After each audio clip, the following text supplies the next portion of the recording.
নমস্কাৰ ফ্ৰেণ্ডসকল, স্বাগতম জনাইছোঁ মোৰ আৰ্টেক আছাম জিউনাইন চেনেললৈ। আজি আপোনালোকৰ এটা ভাল খবৰ লৈছে। CISF ৰিক্ৰুইটমেণ্টৰ ফালৰ পৰা কিন্তু বহুতকেইটা চাকৰি পদ মুকলি কৰা হৈছে। ইয়াতে পুৰুষৰ লগতে মহিলাসকলে আবেদন কৰিব পাৰিব। ইয়াতে প্ৰায় 1161টা পদ মুকলি কৰা হৈছে। ইয়াতে যদি আপোনালোকে 10 পাছ 12 পাছ কৰিছে তেনেহ'লে আবেদনসমূহ কৰিব পাৰিব। ইয়াতে চেলাৰীসমূহ 21,000 টকা আপোনালোকে লাভ কৰিব। ইয়াতে আপোনালোকে আবেদনসমূহ কেনেকৈ কৰিব ইয়াৰ বিষয়ে সম্পূৰ্ণ তথ্য ভিডিঅ'ৰ মাজ গম পাই যাব। ভিডিঅ' স্কিপ নকৰি শেষলৈকে চাই থাকিব। বলক আমি ভিডিঅ'খনলৈ আগবাঢ়োঁ। ইয়াতে আবেদন কৰিবৰ কাৰণে প্ৰথমে আপোনালোকে এইখন পেজ আহি যাব। এই পেজখনৰ লিংক মই ডিছক্ৰিপশ্যন দি থৈছোঁ, তাৰ পৰা আপোনালোকে আহি যাব।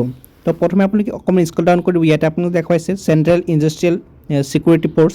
ইয়াৰে নেম অফ পষ্ট হৈছে constable tradesmen. Number of post দেখুৱাইছে 1161টা পদ ইয়াতে মুকলি কৰা হৈছে। পষ্ট ৱাইজ ভেকেঞ্চি মুকলি কৰা হৈছে। ইয়াতে দেখা পাইছে কুক কনষ্টেবল। ইয়াতে দেখা পাইছে 493টা পষ্ট ইয়াত মুকলি কৰা হৈছে। কনষ্টেবল কবলাৰ 9টা পষ্ট, টেইলৰ 23টা পষ্ট, বাৰবাৰ 199টা পষ্ট ইয়াতে মুকলি কৰা হৈছে।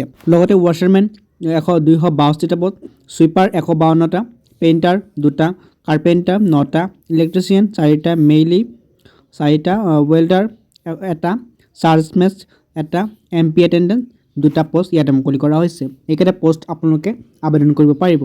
পে স্কেলটো পাব আপোনালোকে ইয়াত দেখুৱাইছে 21,700 টকা, কিন্তু আপোনালোকে পে স্কেলটো প্ৰথমৰ পৰা ষ্টাৰ্টিং চেলাৰী এটা পাই যাব।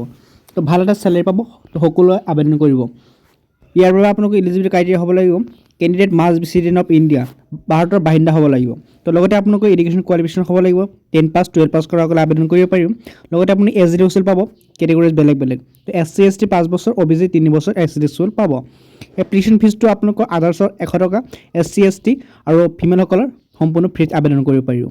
ষ্টাৰ্টিং ডেট ছাবমিশ্যন যিটো আপোনালোকৰ হ'ব এইটো 5 মাৰ্চৰ পৰা কিন্তু আপোনালোকৰ আৰম্ভণি হৈছে, আৰু আপোনালোকৰ 3 এপ্ৰিললৈকে কিন্তু আপোনালোকে আবেদনসমূহ কৰিব পাৰিব। ইয়াৰ আগতে আপোনালোকে আবেদনসমূহ কৰিব। লগতে লিংকসমূহ ডিছক্ৰিপশ্যন দি থৈছোঁ, তাৰ পৰা আপুনি আবেদনসমূহ কৰিব। ইয়াত দেখা হৈছে অনলাইন এপ্লিকেশ্যন ফৰ্ম, ক্লিক হিয়াৰ অপশ্যন পাব। ইয়াতে ক্লিক কৰি আপোনালোকে আবেদনসমূহ সম্পন্ন কৰিব পাৰিব। যদি কিবা অসুবিধা পায় কমেণ্টত জনাব, মই আপোনালোকক হেল্পফুল চেষ্টা কৰিম। লগ পাম অন্য ভিডিঅ'ত। ধন্যবাদ।